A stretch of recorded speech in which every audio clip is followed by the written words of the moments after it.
Muy buenos días, estamos con el presidente de la República, Ollanta Humala, expresidente de la República, en la sede del Partido Nacionalista, para realizar una entrevista que espero pueda contestar muchas de las preguntas que la audiencia tiene. Queremos saber la verdad y a eso hemos venido. Muchas gracias por recibirnos. Gracias a ti. Usted ha fijado sus prioridades, digamos, en un orden lógico: su familia, su partido, su defensa.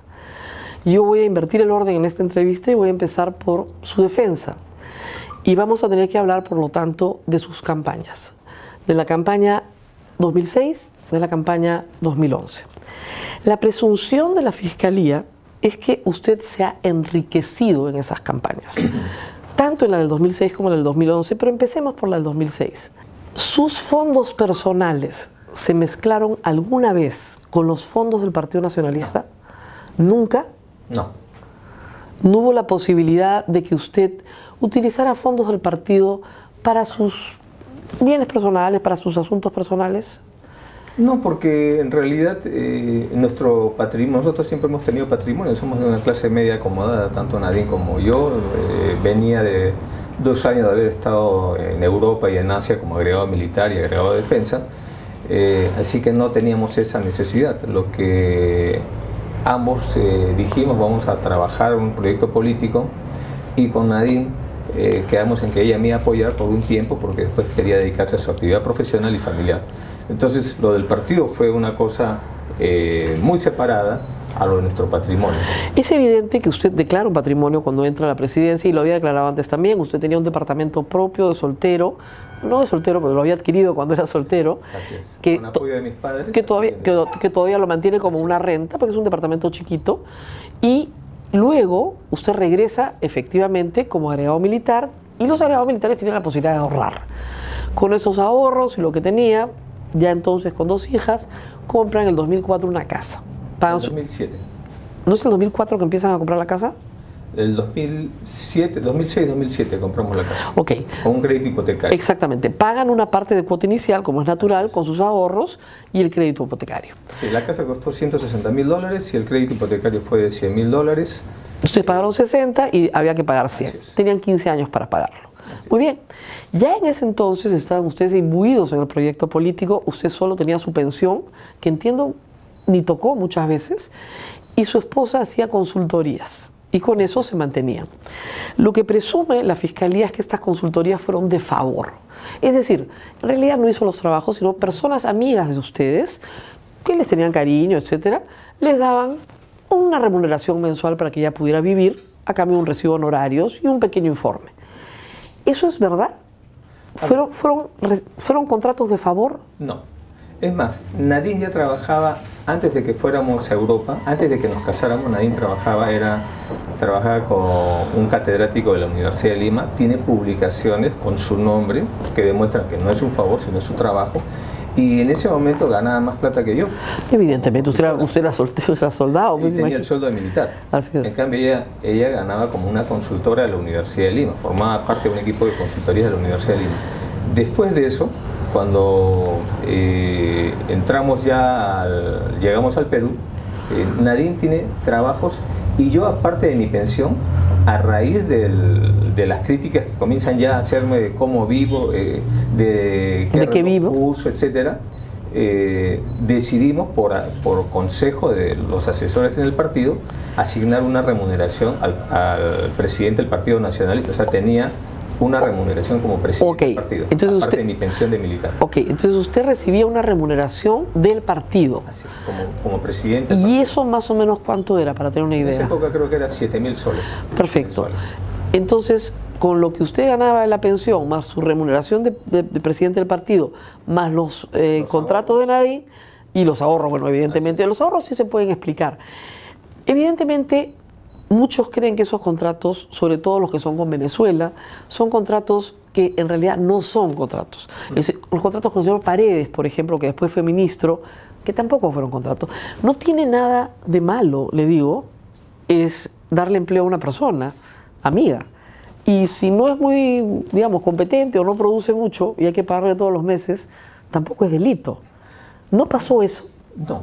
Eso lo conocemos nosotros porque muchas veces En el ejército decimos no mezclar el trabajo con la amistad. Pero en el caso de nosotros, de todos los contratos que ha tenido Nadine como asesora, solo hay 2 que han sido cuestionados. Y el de Venezuela no hay ningún cuestionamiento ahí, es sospechas. Bueno, todos estos son sospechas. Todos son sospechas. Pero en el de Venezuela estamos hablando de una empresa que inclusive tenía un contrato con el Grupo Comercio.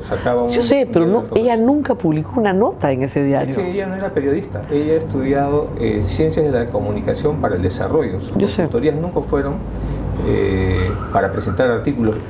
La única oportunidad, me parece, que ella presentaba artículos ha sido para La República, cuando ella tenía una columna y la tuvo durante un año, me parece, como columnista de La República. Pero en La República pues pagan poquito, créanme. Sí, es bien misio el asunto. Entonces, no alcanza. ¿Ya? Entonces, lo que todo el mundo quiere saber es que efectivamente le alcanzara, porque si usted tiene un crédito de 15 años y usted no tiene mucha plata, es clase media, por supuesto, acomodada, ¿no? ¿Por qué lo prepaga?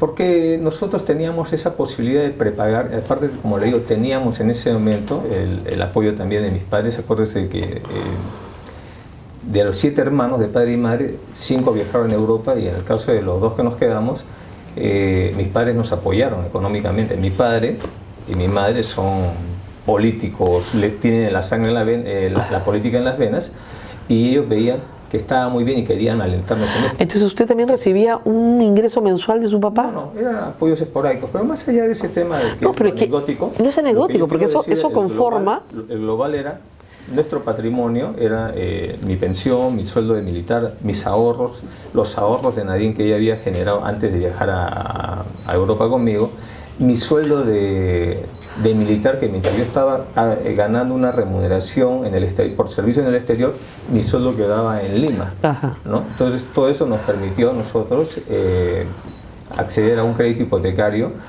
con las garantías del... No, evidentemente tenían las garantías, porque además la casa era una garantía. Por un tema de que cuando uno tiene disponibilidad prefiere acortar las cuotas por el tema de los intereses. Lo mismo hice con mi departamento en Miraflores. El mini departamento, que también lo compré con el apoyo de mis padres, lo prepagué en los años 99, 2000, cuando teníamos cierta holgura. El tema es el siguiente: la acusación es que usted mezcla los fondos del partido, y hay una prueba de que eso es cierto. En el año 2005, la empresa CaixaMac remite una donación, pero como el partido no tiene cuentas, la remite a la cuenta de su suegra y de Rocío Calderón. Por eso ellas están implicadas, y luego la remiten a la cuenta de Nadine, lo cual prueba que sí mezclaban dinero del partido con sus cuentas personales. A ver, les explico. En ese momento, la donación es totalmente legal. El señor Macaren, dueño de esta empresa, lo conozco en mi primer viaje a Caracas por un evento organizado por el Partido Patria para Todos, y conversamos, y lo comprometo a que apoye la formación de un partido. O sea, todavía no era partido, era una formación, por lo tanto no teníamos personalidad jurídica. ¿Qué pasaba? Que cuando él nos envía creo que fueron algo de $80.000, así es, dólares más, dólares menos, no tenía cuentas el partido, y como Nadine y yo parábamos viajando, y en ese momento había que hacer una adquisición de alquileres o compra de computadoras, estábamos en la tarea de recolección de firmas, contratación de personal para que recoja firmas, necesitábamos que ese dinero fuera a cuentas, y las 2 cuentas que encontramos fue la de su madre, mi suegra, y la de su amiga, de tal manera que pudiéramos retirar ese dinero para las actividades del partido, no para para el usufructo nuestro. ¿Usted entiende que por esa razón su amiga y su suegra están hoy día sin casa? Me parece abusivo, me parece una medida abusiva, excesiva, que por esa razón que hemos demostrado, porque el señor, nosotros hemos pedido que el señor declare, el señor ha declarado en prensa. Y después ha fallecido. Y lo ha dicho, no, está vivo. Está vivo. Está vivo, y ha dicho bien claro, yo he apoyado un proyecto y me siento satisfecho. Pero el asunto es que muchos piensan que usted se tiraba el vuelto de la campaña, para ponerlo de cierta forma, a la forma más vulgar. Usted y su mujer se tiraban el vuelto de la campaña, y con eso hacían una pequeña fortunita para poder vivir. Que por último tampoco sería delito, pero no lo hicimos. Hasta en eso hemos sido pulcros. Teníamos nuestra plata y hemos utilizado nuestra plata. No hemos mezclado las cosas. La campaña del 2006 fue sancionada, no solo a su partido, a todos los partidos por la OMPE, porque yo he leído las actas. Es imposible justificar lo que se gastó versus lo que ustedes declararon. Es decir, alcanzaba con las justas para pagar la publicidad en televisión. lo que ustedes declararon. Y no se consideraban los gastos pues, de transporte, mítines, asesorías, consultas, etc. Entonces, obviamente, fueron sancionados por la OMPE con la pérdida del financiamiento público, que obviamente como el Estado no lo daba, no perdieron nada. Pero fueron sancionados porque la información estaba mal dada. A ver, para aclarar esto. Recién este año o el año pasado el Estado ha aplicado la ley de partidos políticos en la cual financia. Y que, dicho sea de paso, habría que reflexionar si no es discriminatoria esta ley porque solo financia a los partidos que tienen representación congresal, pero el resto de partidos que no tienen hoy día no reciben ni un medio del Estado y me parece eso discriminativo. En segundo lugar, ¿no? Lo que demostraría lo que usted dice es que el gasto fue mayor de lo que nosotros hemos declarado. Probablemente si ha sido así, como se ha explicado a la OMPE, es porque los mismos congresistas también ponían su plata y cada uno hacía su campaña y al final todo eso también lo sumaban. Por eso también han multado al partido por propagandas indebidas de congresistas que hemos tenido que apelar. Pero más allá de todo eso, la ley de partidos políticos establece que esas son faltas administrativas, más no delitos. Estamos de acuerdo, yo lo he dicho 100 veces, pero mire, este es un tema moral. Lo que queremos saber es la verdad. Todos. Usted dice, nunca llevamos plata del partido en nuestro bolsillo, salvo el sueldo que me pusieron y salvo cuando no había partido, que sí recibimos donaciones en cuentas particulares, pero que revirtieron al partido. Lo que estoy diciendo es, esa donación que dio el señor McCarren, ¿no? Fue para la formación del partido, todavía no éramos ni siquiera partido, eso fue un año antes, y Así fue justamente para la adquisición de computadoras y todo lo que era movilización del personal que estaba en la tarea de recolectar. La tesis de Chávez, es decir, Hugo Chávez le manda dinero a través de este señor venezolano. $80.000, y es la campaña. Bueno, un poco. No, pero por otro lado... Pudo haberse la mandado en efectivo, ¿no? Estamos hablando de una empresa privada, no del Estado venezolano. Hemos pedido al Estado y tenemos el certificado de que el señor Chávez jamás fue acusado por peculado. Y la investigación fiscal dice que es dinero de Venezuela proveniente de la actividad de peculado, del delito de peculado de Chávez. Usted fue en enero del año 2006, 1 de enero del año 2006, a Venezuela a conocer a Chávez, aparecieron abrazados con Chávez, cosa que fue un error político garrafal, ciertamente, pero viajaron vía Montevideo, que fue muy extraño. Montevideo es un paraíso fiscal. ¿Y por qué van de Lima a Caracas vía Montevideo? Se especuló en ese momento que iban a recibir plata, que ya habían hecho contacto con Chávez, No tiene sentido, ¿no? O sea, Montevideo está por acá y Caracas por allá. Era Año Nuevo. No había nada de eso. Nosotros lo que hicimos fue en la campaña, teníamos una Secretaría de Relaciones Internacionales. Que manejaba Nadine. Sí, y que le dio una fortaleza tal que en gran medida se convirtió en una herramienta para promoción de la campaña porque nos permitió como candidatos conocer a expresidentes como Kirchner, Lula, Chávez, Ortega, todo el bloque de gobiernos de izquierda progresistas que es nuestra afinidad ideológica, ¿no? Entonces, si yo he ido a Montevideo debe haber sido para entrevistarme con un presidente. Yo voy a verificar el dato de usted porque no tiene lógica así. Y además, una cosa bien clara, a nosotros nos han levantado las cuentas bancarias y estaría reflejado cualquier transacción en un paraíso fiscal o en un offshore, lo que sea, y no lo tenemos. Usted siempre dice no tengo ningún offshore, tiene razón, pero Alan García tampoco tiene ningún offshore. Alejandro Toledo tampoco tiene ningún offshore. Bueno, tampoco tenemos, entonces, para hacer más, tampoco tenemos fundaciones tipo Rayitos de Sol. Claro, o Ecoteva, ya, ok. No tienen a la suegra con Ecoteva. Muy bien.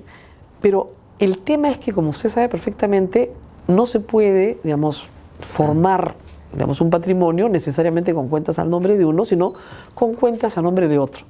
Ahora, en su caso sería raro porque usted es muy desconfiado, ¿no? A Vladimiro Montesinos lo agarraron porque como no confiaba en nadie.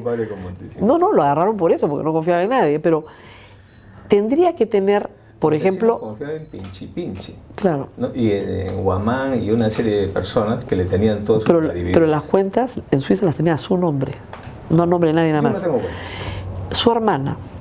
Su hermana vive en Suiza, hay toda una investigación sobre ella también, que ella maneja dinero de ustedes. que ella ha manejado cuentas de ustedes, o dinero de ustedes, o vueltos de ustedes, o lo que ustedes dejaron cuando pasaron por París en la época en la que fue agregado militar?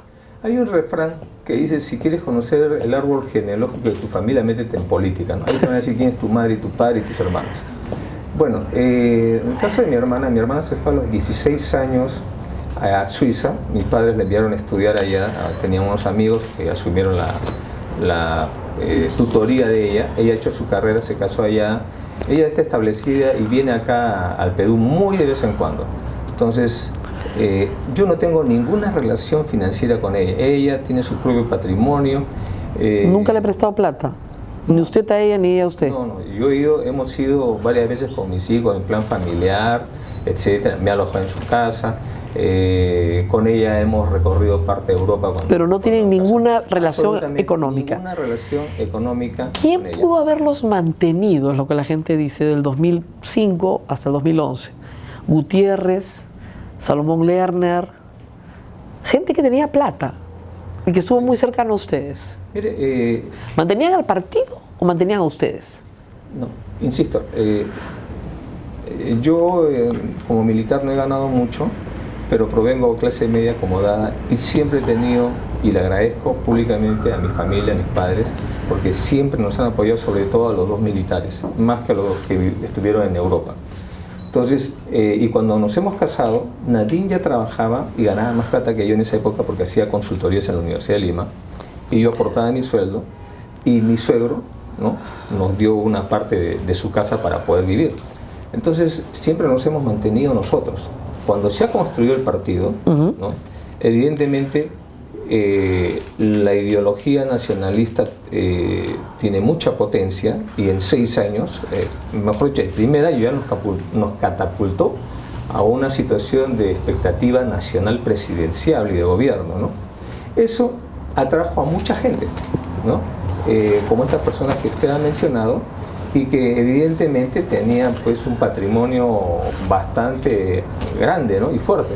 Y ellos también han aportado. A ellos han aportado, pero no a ustedes. No, no nosotros. Ellos, Gutiérrez no le ponía los carros. No, bueno, a Gutiérrez yo le compré un automóvil, porque cuando yo vengo de Europa, yo utilizo el carro de mi suegro. Ya. Un carrito bonito para su época, pero era viejo ya, ¿no? Porque no tenía la necesidad de comprarme un carro. Es más, yo venía un poco como un poco de anécdota.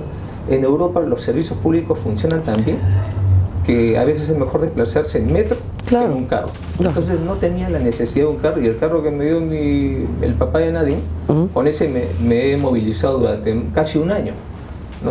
Pero cuando ya la situación del partido crece exponencialmente, ¿no?, entonces adquiero un carro de este señor, que después viene ya conoce usted toda su Entonces historia. conozco la historia, por eso le pregunto. Y prefiero no detenerme en este tipo de... Bueno, es importantísimo, porque ese es el señor que está... Lo importante es aclarar, y le agradezco porque me está ayudando a aclarar con transparencia mi patrimonio, que no tiene nada que ver con el patrimonio del partido, pero como le digo, ¿no?, todo esto son sospechas sin ninguna prueba. Lo que usted ha señalado de este tema de Uruguay, eso lo vamos a averiguar, pero lo rechazo de plano.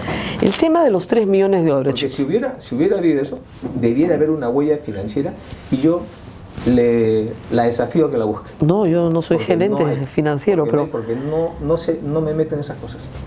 De repente usted no se mete. Nadine tampoco, para adelantarme a su pregunta. Ok, porque lo de los 3 millones de Odebrecht, ellos dicen que le entregaron a Nadine, dicen que le entregaron un departamento en Miraflores, dicen que le entregaron en Armadas. O sea, hay un montón de detalles sobre esto, y todos creemos, le digo con sinceridad, que todos recibieron. Que estos brasileños no tienen por qué mentir, porque son unos corruptos, ciertamente, pero se están jugando la vida, su libertad también, y no tendrían por qué mentir, y mentir en concierto, ¿no? Son 3 o 4 que dicen exactamente lo mismo, desde la cabeza hasta los pies. Y no es delito recibir dinero de campaña, pero sí está mal que no se diga la verdad. Entonces dígame la verdad. Bueno, la verdad se la digo, como le he reiterado siempre, nosotros no hemos recibido esos 3 millones, ni directa ni indirectamente a través de mi mujer, ninguna de las dos. Lo que yo creo es que acá, efectivamente, una empresa tan grande como Odebrecht, ¿no?, y que ha durado desde el primer gobierno de Fujimori, ¿no?, a la actualidad. Desde el 79 está en el Perú. Gracias, del 79. Entonces, yo me imagino que dentro de un modelo de economía abierta y de mercado, donde muchas veces el jefe de Estado se convierte en promotor de inversiones, ¿no? Unos más, otros menos. Usted menos, ¿no? Yo menos, porque yo he promovido inversiones, pero no me he subordinado a los empresarios. Bueno, vamos a hablar de eso en la segunda parte. Pero usted niega y que estas personas que son un delirio colectivo. Lo que quiero decir, primero, es que yo entiendo que este es, por lo que veo, asumo, y por lo que mismo el señor Odebrecht dice, esta es una práctica que hacían las empresas en general. Así es. ¿No? Entonces, yo asumo que probablemente a muchos les ha dado. El problema acá es que todos los beneficios que ha ganado Odebrecht a la actualidad es la no incriminación del señor Barata a través de un acuerdo que no sé si usted lo conoce, pero yo no lo conozco. Bueno, nadie lo conoce en detalle, sí, pero puede acceder a sus bienes, puede recoger sus 11 millones de dólares, sí, es verdad. Todo eso lo ha conseguido gracias a lo que él lo que él ha dicho sobre nosotros sin mostrar pruebas. Es con el caso que él ha conseguido, entonces es con nuestro caso. Señor presidente, teoría, un testimonio es una prueba porque además es un testimonio corroborado. Sí es prueba. En un juicio oral, si estas personas ratifican lo que han dicho, están diciendo una tras otra algo que sí se puede probar, porque en primer lugar, la campaña del 2011 fue carísima, fue más cara que la del 2006. Fue carísima. Y de nuevo, el mismo problema. Si usted ve las cifras reportadas a la OMPE, lo que ustedes declaran con las justas alcanza para pagar la publicidad en televisión. O sea, hubo más plata. Primer problema. Y el segundo problema es que no se declara en muchísimos casos quiénes son los verdaderos aportantes. A ver. Y eso es verdad, todos lo sabemos, no mintamos, no se sabe quiénes son los verdaderos aportantes. A ver. O sea, 10 empresarios amigos de Salomón Lerner le daban la plata a él y él la ponía y no le decía a usted quién eran, porque no querían aparecer, ¿o no? Diga la verdad. ¿Puedo responder? Sí. Ok, mire, acá estamos hablando de dos cosas, ¿no? Los casos que están del comportamiento corrupto de esta empresa, donde han coimeado para conseguir el proyecto Línea 1 del metro, IRSA, planta de Huachipa, etcétera, y que muchos de esos proyectos, como usted lo ha señalado en sus programas anteriores, están ya señalados en el acuerdo que tienen con Estados Unidos, y que cronológicamente se puede determinar en qué gobierno... Sí, es el gobierno de Toledo y el gobierno de García. Así es. Ya. En mi gobierno no ha habido eso. Vamos a irnos a la segunda parte. Pero déjeme terminar. Plata campaña. Entonces, esos actos de corrupción hoy día están tratando de ser solapados a través de la criminalización de los aportes de campaña y de la criminalización de los partidos políticos. El primer partido al que lo están criminalizando es el Partido Nacionalista Peruano. En ese sentido... Le concedo eso, tiene razón, pero ¿qué pasa con los fondos? A ver, pero como decimos, déjame dar a luz. A ver. ¿Ya? Entonces, cuando estábamos solos, ¿no? Teníamos a toda la comunidad política tirándonos barro. Cuando con nuestro caso, con nuestra investigación, el señor Barata consigue blindar a sus funcionarios, todo lo que hemos dicho, ya lo sabes, todo eso lo consigue. Entonces, no es que gana, ya ganó, pero ¿no? La presión mediática hace que la Fiscalía tenga que preguntar lo que no querían preguntar, y al preguntar lo que no querían preguntar, descubren, ¿no? Una serie de que le dieron a todos de esta empresa y otras empresas tal vez, ¿no? Entonces eso yo comprendo que refuerce la credibilidad de estos funcionarios y más bien merme la credibilidad de nosotros.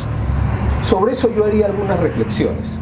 Primero, que el señor Barata como el señor Odebrecht han señalado, ¿no? Dentro de que ellos supuestamente han aportado a todos, de que con nosotros no consiguieron ningún favor. Ese es uno. Ese es un tema de corrupción. Tenemos dentro de las declaraciones una línea directiva que es Odebrecht, Mameri, Barata. Los dos primeros señalan de que autorizaron al tercero para que él pague. El tercero dice que pagó, ¿no? No ha mostrado ninguna prueba, pero dice que pagó. Sí. Bien. Y los tres dicen que eso se pagó a través del Departamento de Operaciones Estructuradas. Así es. ¿Qué dice el Departamento de Operaciones Estructuradas? El responsable de Operaciones Estructuradas dice que esos 4.8 millones de reales fueron pagados a una empresa de comunicaciones, no a nosotros. Eso lo dice el responsable. Es como que... ¿A la empresa Fabre? Su carro, ¿A la empresa Fabre? ¿Perdón? ¿A la empresa que contrató a Fabre? No, a una empresa de comunicaciones. Ni Fabre ni Garreta hablan que les ha pagado este señor. Y él ni los conoce.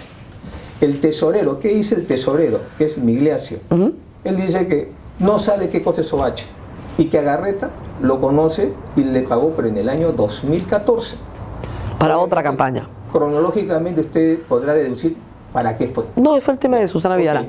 Pero, digamos... Pero entonces tenemos una contradicción entre ellos, entre estas dos, la línea de directores y la línea ejecutiva de operaciones estructuradas. O sea, pero además, ¿usted cree que Barata se tiró la plata además, y no pagó? Pero además... Es lo que está sembrando. O sea, le dijo a Odebrecht que pagó y no pagó. Yo estoy reflexionando.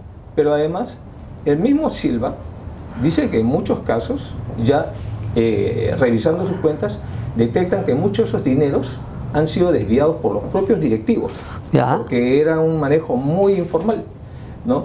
En tercer lugar, ¿no? Sobre este mismo tema, ¿no? Ellos señalan, la directiva señala que eso fue por gestión o por disposición del Partido de los Trabajadores. A pedido de Lula. A pedido de Lula, del Partido de los Trabajadores. El Partido de los Trabajadores ha dicho que nunca pidió nada. El Partido de los Trabajadores ya envió una carta rechazando lo que están señalando ellos. Usted sabe que el Partido de los Trabajadores está con Yaya, ¿no? Yo le volteo las cosas, claro. Le volteo el plato y le digo, ¿qué hubiera pasado si el Partido de los Trabajadores hubiera dicho que sí hizo la gestión? Que no hay problema. No es delito. No voy al tema no es delito, legal, que usted lo maneja perfectamente. Pero estaría mintiendo. Tema mediático, al tema moral. Exactamente. ¿No? Ahí sí tomarían en cuenta. Pero como el Partido de los Trabajadores dice que no lo hizo, entonces eso ya no interesa. Es un doble rasero, un doble estándar, ¿no? Por otro lado... El tema es que la credibilidad del Partido de los Trabajadores no es muy alta. Pero por otro lado... Tiene a su presidenta, pues, a su presidenta Dilma fuera, Lula preso, o sea... Es la institución, el Partido de los Trabajadores, y tiene representantes en el Senado y diputados. Todos corruptos. Ahora, por otro lado, estos señores han entrado como colaboradores eficaces. También algunos. Como colaboradores eficaces, su declaración es sospechosa. Entonces, no es que sea un testimonio y que un colaborador eficaz pueda corroborar a otro colaborador eficaz y con eso se produzca una condena. Estamos hablando de que, como lo dice el Código Procesal Penal, ¿no? La corroboración de una colaboración eficaz, por ser una colaboración sospechosa, tiene que ser objetiva. Ahora, pregunta final. Usted dice que no recibió muy bien, no lo voy a convencer, de lo contrario, nos hemos peleado tanto en televisión. Pero hay un tema que es decir la verdad o mentir. En su caso, podremos decir que usted, después veremos en su gobierno lo que ofreció o no ofreció. Pero hay mentiras que son mentiras, ¿no es cierto? Nadine Heredia le dijo a todo el país que esas libretas no eran suyas y me dijo a mí que sí eran suyas y lo tuve que revelar. Me mintió. Rosa María, mira... Entonces, ¿cómo puedo confiar en la palabra de gente que miente? Rosa María, a ver, dos cosas te voy a decir esto. Lo primero es que eso, ¿estamos hablando de qué año? ¿2014? 2014. Hace 4 años, ¿no? Eso no es un delito. No, yo no discuto, y yo fui la primera en decirlo. Para decirlo, ¿no? Para poner las cosas... Delito fue que se la robara. Para poner las cosas, digamos, en su lugar y en su contexto, ¿no? De eso pareciera un pecado original, ¿no? Pero no lo es. En segundo lugar, no es que ella mintió per se. Lo que yo le he explicado a usted es que una mega verdad, al final, no es una verdad, es una mentira. Así es. Entonces, cuando se roban, y me da vergüenza reconocer, se robaron de mi casa personas que estaban cuidando a mis hijos, cuando yo estaba de presidente de la República y mi esposa ayudándome a mí, ¿no? Se roban de mi casa, van 9 meses por diversos sitios, lo tiene gente inescrupulosa, los partidos políticos en el Congreso lo habían visto, y entregan estos documentos que uno tiene que ver qué cosa hay, porque evidentemente decir esto puede ser una media verdad porque uno no sabe si estaban adulterados o no, y ahora, a la luz de haber reconocido esos documentos, vemos que les han arrancado hojas porque no había numeración. Eso lo ha hecho la Fiscalía. Entonces, es lo mismo que la edición de un audio. Cuando usted le edita un audio, entonces ese audio ya no es una prueba real, y decir, ese es el audio mío, pues hay que saber decirlo porque es una media verdad, porque está construyendo sobre una edición de libretas y agendas donde hay de todo, desde una... Pero ella sí sabía, ella sí sabía que, yo me las he leído completas, ella sí sabía que eran de ella. Ella ha reconocido cuando ha visto el contenido. Por eso yo he tenido que ser más clara. Reconozco la propiedad, pero el contenido no lo puedo reconocer porque está adulterado. Entonces, eso mermó su credibilidad. Sí, yo no digo que no, y además... Fue un error grave en un proceso. Son errores desde el momento de haber confiado en gente, y usted siempre me ataca de que soy desconfiado. Mire, hasta en mi casa tuve un topo que se robó y otras cosas más. Tomó fotos a mi hijo, ya tomó fotos dentro de mi casa. Y la impotencia es cuando le digo a los abogados, quiero demandar a esa persona por violación a la intimidad familiar. Me dicen, no va a ganar porque el Poder Judicial está en contra de usted. No, y porque ya prescribió además. Lamentablemente la pena es muy corta. Bueno, tenemos que hacer una pausa y ahora vamos a hablar de su gobierno. Okay. Porque también tenemos que saber si se enriqueció o no en él. Volvemos. ¿Se enriqueció usted en su gobierno? No hablemos de fondos de campaña, enriquecimiento en su gobierno, personal. No, algo que... Salió más pobre, dice usted, de lo que entró. No creo, tampoco voy a decir eso. Mire, tanto en la familia de Nadine como en mi familia son familias provincianas emergentes y siempre se han hecho su patrimonio a punche y siempre nos han formado así. No hemos mezclado el interés privado con el interés público. Claro, pero con un sueldo de presidente, con su mujer sin trabajar, ¿no es cierto? Ella tenía un sueldo del partido, es verdad. No alcanza para mucho, ¿no? Con las justas para pagar los colegios y... Es complicado, pero yo tuve que hacerme un préstamo del partido. El partido me prestó una buena cantidad de plata. Bueno, ¿por qué? Entonces, lógico. Entonces, dígalo, el partido me mantuvo. Sí, en parte, en gran medida, sí. Y el partido son personas naturales que donan al partido. No solo eso, en esos años, el fondo principal del partido ha sido el aporte de los congresistas, asesores, etc. Entonces tenía una renta mensual del partido.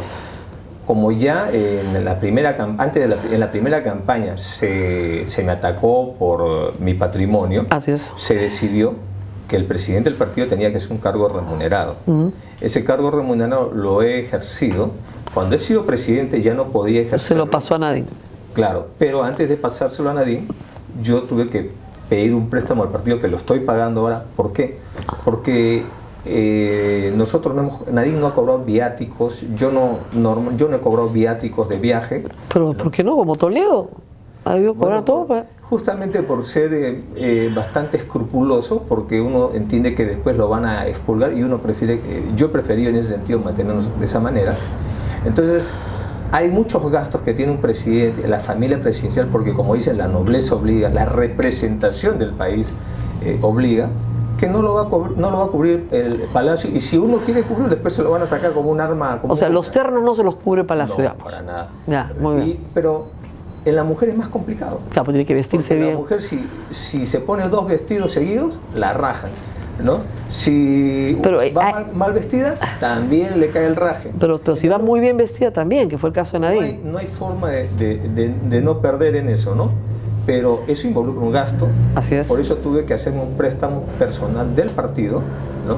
En el caso del hombre no, porque yo me compro 10 ternos del mismo color y no pasa nada. O el mismo terno con 10 corbatas y ya está. Así es. Pero el problema es que muchos percibieron que su casa fue remodelada, que fue arregladita, ¿no es cierto? Sí, ¿no? Que compró un poquito más al costado, me parece. No. En la misma casa, la mejoraron, digamos, ¿no? Sí, le aclaro. La casa de mis suegros. Así es. Es donde en estos momentos, producto de la incautación de mi casa, estamos viviendo. Así es. La casa del costado es de un amigo, familia de cariño de los suegros de Nadine y de Nadine, que la ofreció cuando estábamos en Europa. Se lo ofreció a mi suegro y nos permitió la oferta y la compramos. Así es. Porque él quería irse de allá porque su familia está en Europa. Muy bien. Entonces quiso venderle y la vendió en $160.000. Un buen precio. Que lo compramos. Entonces, nosotros no hemos tenido la propiedad de mi suegro, sino hemos tenido nuestra casa. Claro, pero la han ido remodelando, mejorando. Y hemos pagado, y eso está dentro de la contabilidad, dentro de la pericia que nos han hecho. Está eso. Hemos mejorado, evidentemente. Es una casa tan antigua como la de mi suegro, ¿no? Claro, 40 años, pero le han hecho arreglos, pisos, muebles. Entonces se presume que usted con el enriquecimiento que tuvo durante... Ahí hay muchas cosas que... Son mitos, pero... Te agradezco que me preguntes, pero... O sea, he sido presidente del Perú, pero tengo que estar contestando estas cosas. Pero si es necesario, La gran parte de los muebles fue el regalo de boda de mi suegro, y están los papeles, ¿no? El viaje de bodas fue con apoyo de mis hermanos también. Bueno, pero eso ya era muy joven en esa época. Pero digamos, ya cuando fue presidente, o sea, yo sé que estas preguntas pueden ser molestas, pero eso es lo que está haciendo la Fiscalía. La Fiscalía está yendo a su... Entonces estamos viendo la parte legal o la parte de gestión de gobierno. No, la gestión durante su gobierno, porque le dicen que durante su gobierno, durante su gestión de gobierno, usted Pero hablemos de la gestión. Se enriquece. Por ejemplo, le da la buena prueba a Odebrecht en el gasoducto sur. Primero, ¿en qué forma me he enriquecido? Le da la buena prueba a Odebrecht. ¿Qué? O sea, ya. En sus signos exteriores de riqueza. Mis hijos estudiaban en el Jairam cuando llegamos de allá. Mi hija estuvo en el André Malraux y de ahí lo pasé al Jairam. Todos mis hermanos han estudiado en el Franco Peruano o en el Hans Christian, ¿no? Mis cuñados en la Inmaculada. Entonces, hemos mantenido el nivel.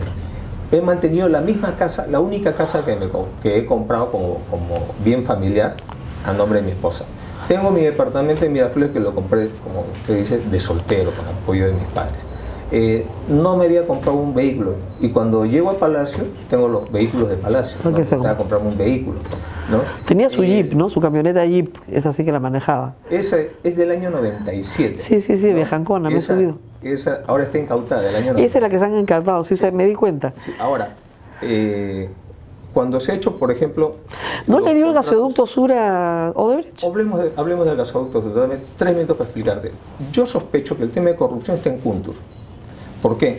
Porque en el gobierno de García, como lo dicen las empresas, ¿no? Hubo mucho interés del gobierno para que lo tenga Odebrecht. Y le dan a través de una iniciativa privada autosostenible. Quiere decir que el Estado no pone plata, ¿sí? Pero evade el concurso. Así ¿no? es. Y normalmente las iniciativas privadas autosostenibles, autofinanciadas, se hacen donde no hay interés de mercado. O sea, hacer el mantenimiento de un puente a 5.000 metros de altura, ¿no? Pero un megaproyecto de miles de millones de dólares que entre como una iniciativa privada y que después en mi gobierno lo pasen a hacer una APP porque nos piden plata, nos piden 1.300 millones de dólares a cambio de un paquete de 18% creo de acciones para Petroperú, ¿no? Eso me pareció sospechoso y nos presentan un informe de factibilidad supuestamente acabado y cuando entramos a revisar eso no estaba acabado. Para darle un ejemplo, el trazo del ducto lo habían hecho en escritorio, o sea, no se habían dado el trabajo de ir al terreno de hacer el trazo del ducto. Además, no tenía en cuenta el ducto de los líquidos. Bueno, ok, pero se va a un concurso y el concurso lo gana Odebrecht. Obligamos a concursar a todos. Con postor único. No fue postor único, postularon 3, es como una carrera, como en una maratón, sí, ¿no? Fueron quedando. Uno se quedó 100 metros antes de la meta, ¿no? Y además... La acusación, y le implican a Nadine, es que se quedó 100 metros antes de la meta por órdenes de Palacio. No, eso es absurdo. ¿Quién lo dice? Hay que ver, me gustaría que me preguntes eso también. Pero además, hay que ¿Quién lo dice? A ver.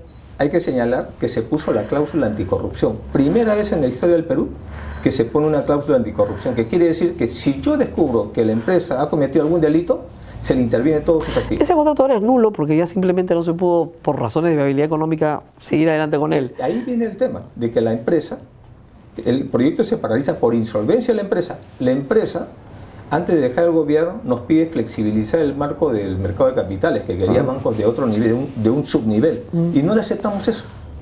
Y por eso la empresa, al final de cuentas, paralizó. Y yo creo que el gobierno, recomiendo al gobierno retomar el tema porque eso es una necesidad para toda la macro. Esa es la única anotación que tengo de cohecho, digamos, posible. No hay ninguna otra, eso es verdad.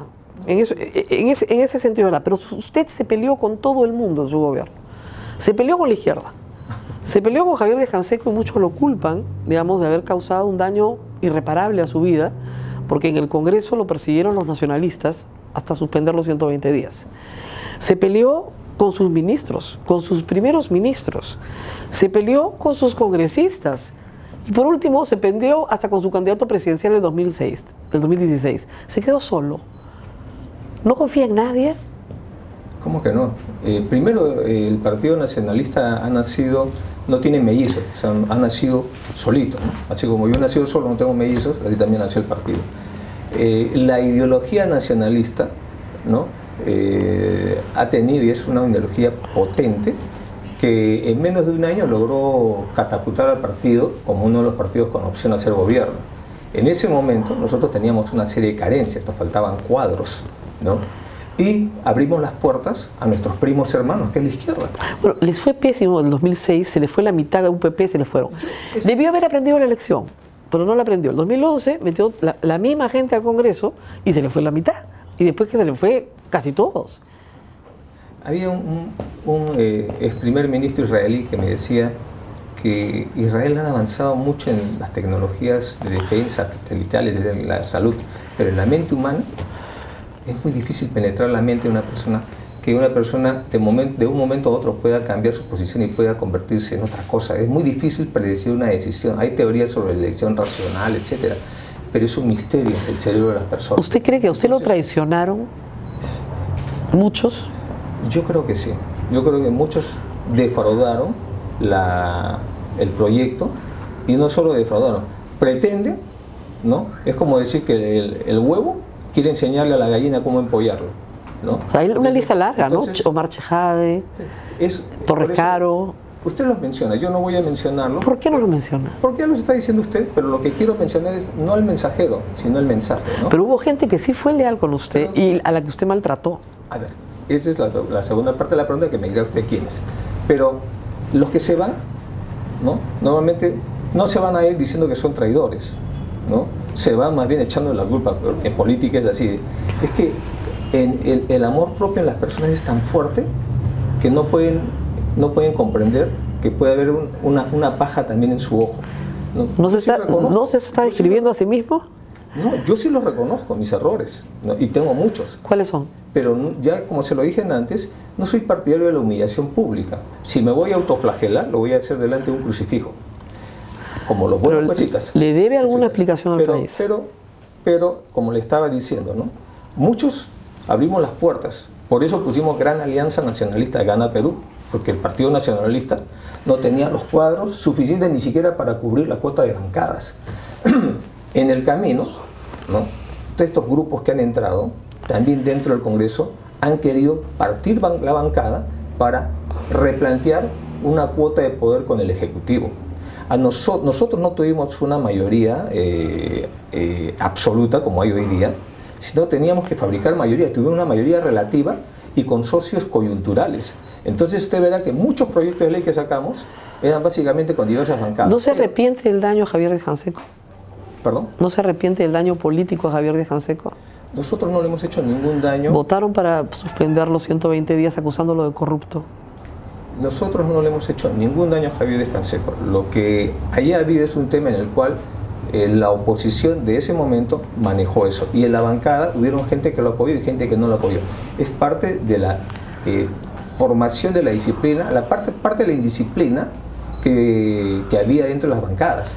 Entonces usted verá que no ha sido un voto de consigna. Pero además sí, a Javier Díaz Canseco le dimos la oportunidad de que sea congresista, ¿no? Y ni Nadine ni yo albergamos ningún tipo de odio en nuestro corazón. Creo y respetamos la memoria de Javier, un magnífico político, un magnífico parlamentario, ¿no? Pero no nos pueden echar la culpa a nosotros de ese tema. ¿Espantó usted la inversión privada? No. Fue timorato, Conga nunca fue. Pero Conga no es la inversión privada. Yo sé, pero digamos, Conga nunca fue. Fue su capitulación el primer año. A ver, hablemos un poco. Cuando llegamos a gobierno, lo que encontramos era un país que estaba entrando en un proceso se estaba entrando en un proceso de depresión externa porque se caían los precios de los minerales. Ya había pasado la época de las vacas gordas que administró García, donde América Latina creció a un ritmo de 4 o 5% y el Perú 7 a 8%. Eso ya había pasado. Lo que nos tocó a nosotros fue viento en contra. Y aún así, solamente en inversiones mineras del quinquenio tuvimos más de 40.000 millones de dólares frente a los 16.000 que tuvo el gobierno anterior de García, sin Conga y sin Conga acá. Ya venían las Bambas, evidentemente iban a salir en su gobierno. Las Bambas salen en su gobierno. Eso es fácil de decir. La ampliación de Cerro Verde venía de todas maneras, ya estaba en la línea. ¿Qué trajo nuevo usted? Ese es menoscabar o menospreciar. ¿Qué trajo nuevo? Los grandes proyectos no nacen, ya está encaminado, no. Permanentemente hay problemas, y más aún cuando ya está listo en ejecución, vienen los conflictos sociales, porque todo el mundo quiere estar en el momento de la cosecha, no en la siembra, pero sí en la cosecha. Pero ¿qué proyecto importante es su legado de gobierno? Dígame. Yo le voy a decir, pero primero déjeme dar a luz. Segunda vez que le pido que me deje dar a luz. Parto natural, no me obligue a un aborto o a una cesárea, disculpe, ¿no? Lo que quiero decirles, cuando llegamos a gobierno, dentro de la política de crecer para incluir, ¿no? Nosotros cambiamos una estrategia que era incluir para crecer, y creamos un componente más, que es la política social, y que hoy día sirve también para la lucha contra la pobreza. Datos del INEGI señalan que los programas sociales con el acompañamiento del Estado han ayudado a bajar 2 puntos porcentuales la pobreza. O sea, 730.000 peruanos dejaron de ser pobres gracias a eso. Y en mi gestión de gobierno, más de 1.300.000 peruanos dejaron la línea de pobreza extrema. ¿Ese es su legado? Ese es parte del legado, estoy diciendo, es muy grande. Pero además, quiero señalarle, ¿no?, que todo esto lo hicimos, ¿no?, lo hicimos respetando las reglas de la macroeconomía. O sea, de tal manera que dejamos un país fuerte, sólido económicamente, macroeconómicamente, con recuperación económica. Cuando entregamos el gobierno, en el último trimestre el Perú creció 4.5%.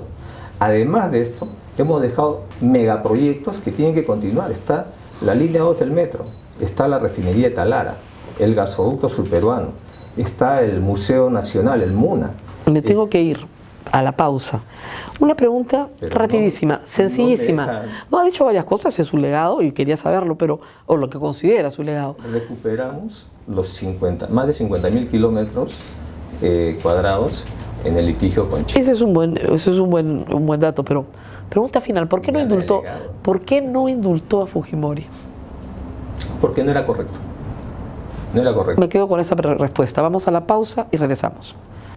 Te pido un minuto, sí, para terminar el bloque que me has cortado. Su legado, porque quería hablar de más cosas. Sí, yo creo que el tema del Sistema Nacional de Becas que creamos, 100.000 becas, la longitudinal de la sierra, el Plan Esperanza, ¿no?, la compra del satélite, pasamos de 2.9 a 4% el presupuesto educativo. Lo hubiéramos llevado más, pero no había posibilidad porque el ministerio no podía administrar tanto dinero. Los programas sociales, más de 30 programas sociales, muchos con certificación internacional. Nadie le discute sus programas sociales, lo que le discuten es el estancamiento de la economía. Mira, el estancamiento de la economía viene también porque las externalidades son fundamentales. El Perú vive de la venta de minerales y hubo una depresión. Los precios de los minerales se cayeron un 30%. Por esos proyectos como Quellaveco, que ya estaba con licencia social, la empresa no invirtió y no lo ha sacado adelante. Otros proyectos como Conga, Tía María, son proyectos que no le pueden echar la culpa al Estado, es un problema de los privados, que han tenido una mala relación, se han portado pésimo con las poblaciones y quieren que el Estado venga a solucionar ese problema. Ahí ha sido un problema, ¿no?, entendemos, por parte del sector de izquierda también, ¿no? La modernización de la Fuerza Armada, las previsiones que tomamos para el niño costero. ¿Qué hubiera pasado si no hubiéramos comprado el buque logístico, los helicópteros, los camiones de transporte, aviones de transporte de carga? ¿Qué hubiera hecho este gobierno con el niño costero?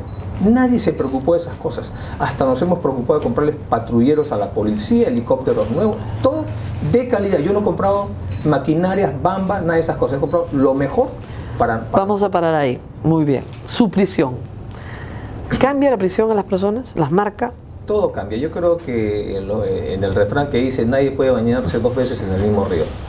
En la prisión preventiva, abusiva, ¿no?, tiende, o en general la prisión tiende a destruir a la familia, ¿no? Es una situación que no se la deseo a nadie. ¿No ha sido su familia destruida? Te quita, más allá de la libertad, en mi opinión, la libertad mezclada con el tiempo, con la calidad, ¿no? Y peor en nuestro caso, porque en la prisión ponen a la madre y al padre, y se produce una situación inédita porque mis hijos, 3 menores de edad, tienen inmediatamente que ser administrados, en el buen sentido, por su abuela, pero su abuela también está siendo investigada. Entonces, es una desgracia porque ya cambia la vida social, como cuando tienes un pariente con una enfermedad terminal en el hospital, ¿no?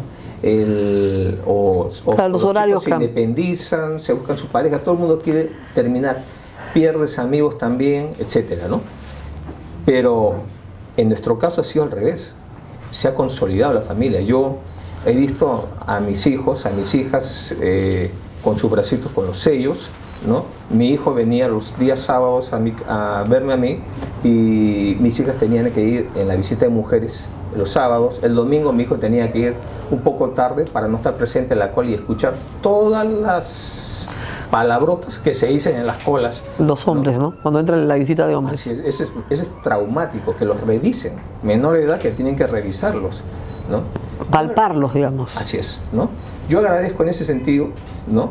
La solidaridad, ¿no? De los círculos de amigos, padres de familia del colegio, los amigos de ¿Los han ayudado? Hijos. Se ha consolidado el círculo. Mis hijos están con una terapia psicológica cada uno. El daño que se ha hecho es irreparable. No puedo cuantificarlo ahora, eso se va a ver. Pero digamos, en su caso lo metieron a una prisión solo, que es una cosa muy rara. Ha pasado muchas horas de soledad. Tiene que haber tenido tiempo para pensar, ¿por qué estoy metido acá? ¿Qué he hecho para merecer esto? ¿Por qué estoy acá? ¿Por qué estaba metido usted en la cárcel? Yo creo que con Nadine somos víctimas de prácticas, de las viejas prácticas montesinistas, que es la aplicación del terrorismo político, del terror político, que a través de funcionarios de instituciones te aplican todos los mecanismos para tratar de destruirte. En el pasado empleaban la SUNAT, etc. Hoy día, con sospechas, nos han quitado nuestra libertad por prácticamente 10 meses. ¿Cómo podemos enfrentar nosotros un proceso de investigación si no tengo una comunicación segura con mi esposa? O sea, que usted cree que esto corresponde a una conspiración política en su contra. Yo creo que esto es parte de dirigida, que van más allá. ¿Dirigida por quiénes? Que van más allá de un fiscal o de un juez. Después de eso. ¿Dirigida por Alan García? Mire, son los momentos de mayor lucidez que le he visto cuando usted me dice esto, ¿no? Porque evidentemente un juez y un fiscal no tendría la capacidad de esto. ¿Por qué no se defendió usted, de haberlo pensado en la cárcel, de Alan García cuando hablaba de la reelección conyugal y la reelección conyugal y usted no lo quería responder? Lo tuvo loco 3 años con la reelección conyugal y eso lo destruyó políticamente. ¿Por qué no le respondió? Yo creo que fue un error, no haber frenado ese tema, porque en la coyuntura creíamos que no había que darle importancia y ahora nos damos cuenta de que eso, inclusive este señor ni siquiera es el creador. Esto viene de intereses económicos que estaban acostumbrados a gobernar el país con el presidente y en nuestro caso no. Nosotros no permitimos que los empresarios cogobiernen con nosotros. Entonces se utilizaron a este señor que usted lo ha mencionado como vocero y estuvo durante 3 años en ese tema, pero el problema de él son en realidad los narcoindultos y eso no es un problema que lo deba atribuir a mi esposa o a mí. Mega comisión, dice que es una venganza de usted contra él. Yo creo que justamente el primer mandamiento de la ley de Dios es amar a Dios sobre todas las cosas. ¿Por qué? Porque seguramente Dios encontraba que la gente muchas veces tenía un amor propio enorme, ¿no? Y entonces no eran capaces de poder ver sus propios errores y ante sus limitaciones y errores prefieren personalizar. O sea, Alan García tiene un enorme amor propio.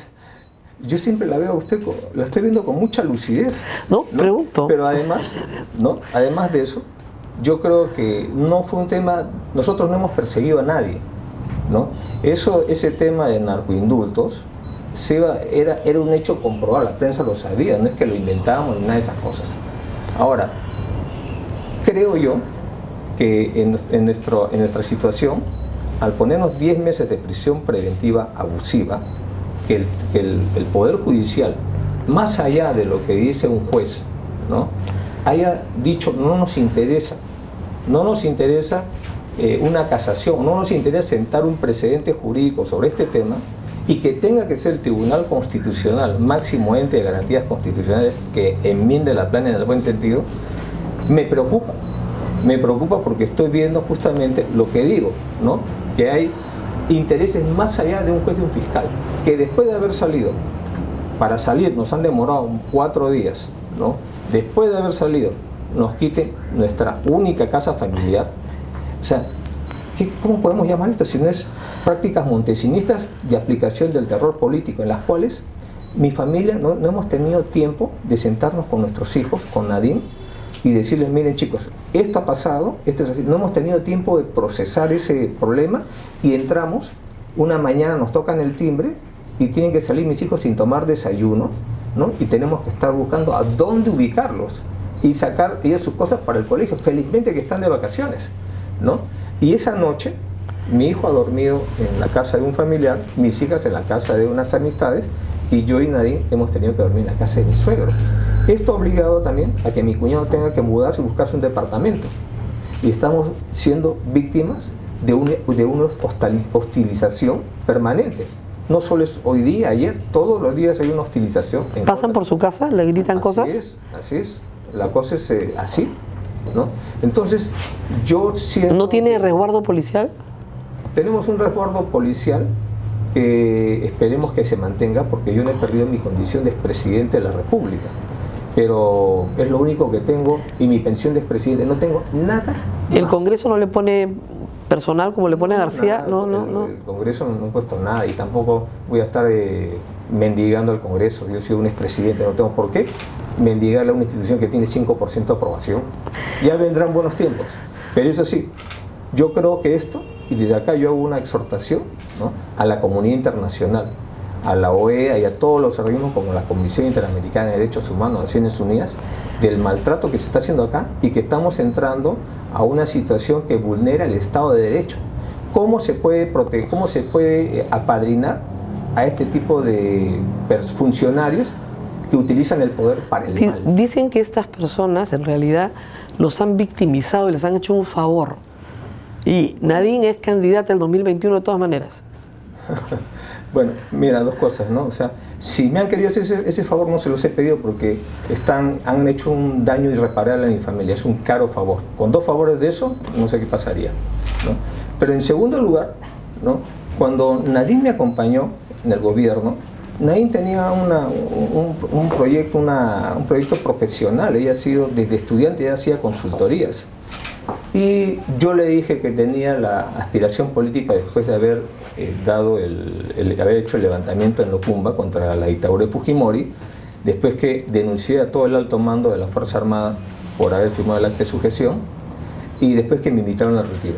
Y quedamos con ella en un acuerdo bien claro, ¿no? Ella, como esposa, me iba a apoyar, iba a ser una activista de las políticas sociales del gobierno, pero terminada la gestión de gobierno, ella quería retomar su vida privada profesional y ver la situación y atender a nuestros hijos, porque entiende... ¿Ella no quiere ser candidata? No. ¿La cárcel la ha golpeado más a ella que a usted? Porque ella no ha aparecido, salvo para criticar la medida de incautación, pero... Nadine es fuerte y entiende, justamente para no dar el discurso a estos eternos enemigos que tenemos, ¿no?, de victimización, porque no nos estamos victimizando. Hemos preferido que mejor salgo yo a hablar, porque para que no lo tomen por el lado de la victimización. Pero eso no quiere decir que Nadine, como madre, no esté muy preocupada, muy mortificada. Evidentemente. Nos han quitado libertad. No va a ser candidata. Nos han quitado nuestra casa. Le han congelado las cuentas al partido. El fiscal dice que el partido no debe postular el 2021. En estos momentos no podemos hacer una actividad y bancarizarla. Estoy disponiendo que se dé cuenta al Jurado Nacional de Elecciones de que financieramente el partido va a tener que ser un partido manejado informalmente. ¿Usted no puede hacer una apoyada? Vamos a hacer apoyadas, pero no lo puedo bancarizar. Voy a tener que ponerlo en la caja fuerte, qué sé yo. Nadine no va a ser candidata. No. ¿Se acuerda que hace años tuvimos una entrevista durísima? Estamos terminando, no se asusten.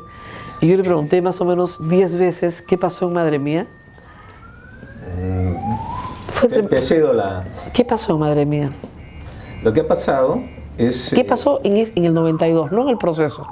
No en el proceso. Yo entiendo lo que ha pasado, etc. ¿Qué pasó en el 92? Yo creo que más que el 92, lo que hay que remontarnos es a lo que es Madre Mía, ¿no? Madre Mía, en el año 89, fue tomado por Sendero Luminoso. La primera acción militar del Ejército Guerrillero Popular del Alto Guayaga fue en Madre Mía, donde eliminaron algo de una decena de soldados y otra decena de civiles. A raíz de eso se instaló una base en la zona superior, en el cerro. En el 90, Sendero Luminoso asesinó al jefe de base. En el 91, Sendero Luminoso volvió a asesinar al jefe de base y mató 17 soldados, ¿no? Y se llevó armamento de guerra, y las patrullas de Sendero, las patrullas contrasubversivas o subversivas, eran tan potentes como las patrullas contrasubversivas. Si en Ayacucho usted patrullaba con 20 hombres, en el Guayaga tenía que patrullar con 40. Si no, era un suicidio lo que estaba haciendo usted, ¿no? En el 92, lo que yo encontré era una situación donde el Estado no estaba, donde el oficial tenía que hacer de cura, de juez, de fiscal, de hermano, de padre, y donde, como no había administración de justicia, por ejemplo, si usted quería, su problema de usted es que su vecino, la vaca de su vecino se ha comido su alfalfa. Se iba a quejar a la base porque no había a quien quejarse. Para la base eso no era un problema que ameritara viajar 2 días a pie a un sitio y arriesgar toda una patrulla. Entonces iba usted y le decía, mi vecino es terruco, ¿no? Para obligar a que salga a la base. Salía a la base y lo emboscaban, ¿no? Fue una situación de guerra, y sobre eso, en el gobierno, el primer gobierno de Alan García y en el gobierno de Fujimori, se dictó un manual, el ME 41/7, donde se dispone la eliminación física de la organización política administrativa de Sendero Luminoso. Esa era la situación. Sobre eso yo no lo acepté y lo denuncié. Y después por eso me quitaron el mando de tropa y me internaron en el hospital militar. Para quitarme el mando de tropa me pusieron en el pabellón de tuberculosis. Me tuvieron 3 meses metido ahí por haber denunciado esa situación, ¿no? Yo no he violado los derechos humanos, yo he trabajado con honor y de manera correcta. Lo que pasa es que de allí, cuando soy conocido como personaje al haber hecho el levantamiento militar, no tengo ninguna denuncia, tampoco tengo ninguna denuncia en la Comisión de la Verdad. A mí no me han denunciado. Recién cuando empiezo mi carrera presidencial, me viene el tema de que soy un presunto violador de derechos humanos. Pues bien, me sometí durante 3 años a las investigaciones, y después de haberse hecho más de 80 testimoniales, pericias, etcétera, donde se descubre que ese señor es un mentiroso compulsivo, le hacen un peritaje psicológico, etcétera, no hay lo que ellos decían, se me absuelve, ¿no? Hoy día, madre mía, es un caso cerrado, pero veo como hay una presión política que lo quieren abrir. Hay una comisión en el Congreso que, como usted lo ha dicho, ¿qué es una comisión congresal? ¿Para qué sirve una comisión congresal? ¿Y cómo se prostituyen las comisiones en el Congreso, ¿no? Cuando tienen mayoría y perversidad, se juntan 2 cosas, ¿no? Porque a veces es preferible tener a un inepto en el Congreso que tener un perverso que no descansa, ¿no? Entonces, lo que están haciendo es tratar de meter terror a todas las en esta investigación, y presionar a la fiscalía que abre. Entonces llaman a jueces, fiscales. Fui sin haberse tomado una testimonial, he sido pasado investigado. No se me ha permitido el acceso a la documentación, ¿no? Y aún así se me juzga como presunto culpable, ¿no? Para mí, madre mía, es cosa juzgada, porque así lo dice la ley y la Constitución. Nos tenemos que despedir, pero podemos repetir esta entrevista en algún otro momento, porque se nos han quedado muchísimos detalles todavía. Cuando quieras. Muy bien, muchísimas gracias. Te debo también varias entrevistas. Me debe años de entrevistas. Pero además quiero agradecerte tu valentía, defender los principios constitucionales, como es el abuso de la prisión preventiva, el abuso de una incautación de inmueble, más allá de diferencias que podamos tener sobre el tema del proceso, sobre otras cosas, ¿no? Y sé que por defender tus ideas y tus principios te has ganado un racimo bastante frondoso de enemigos. No, de insultos más bien. Pero bueno, así es ese trabajo. La verdad es la verdad. Yo lo que estoy buscando es la verdad. No sé si me la ha dicho, ¿eh? El público es el que tiene que juzgar eso.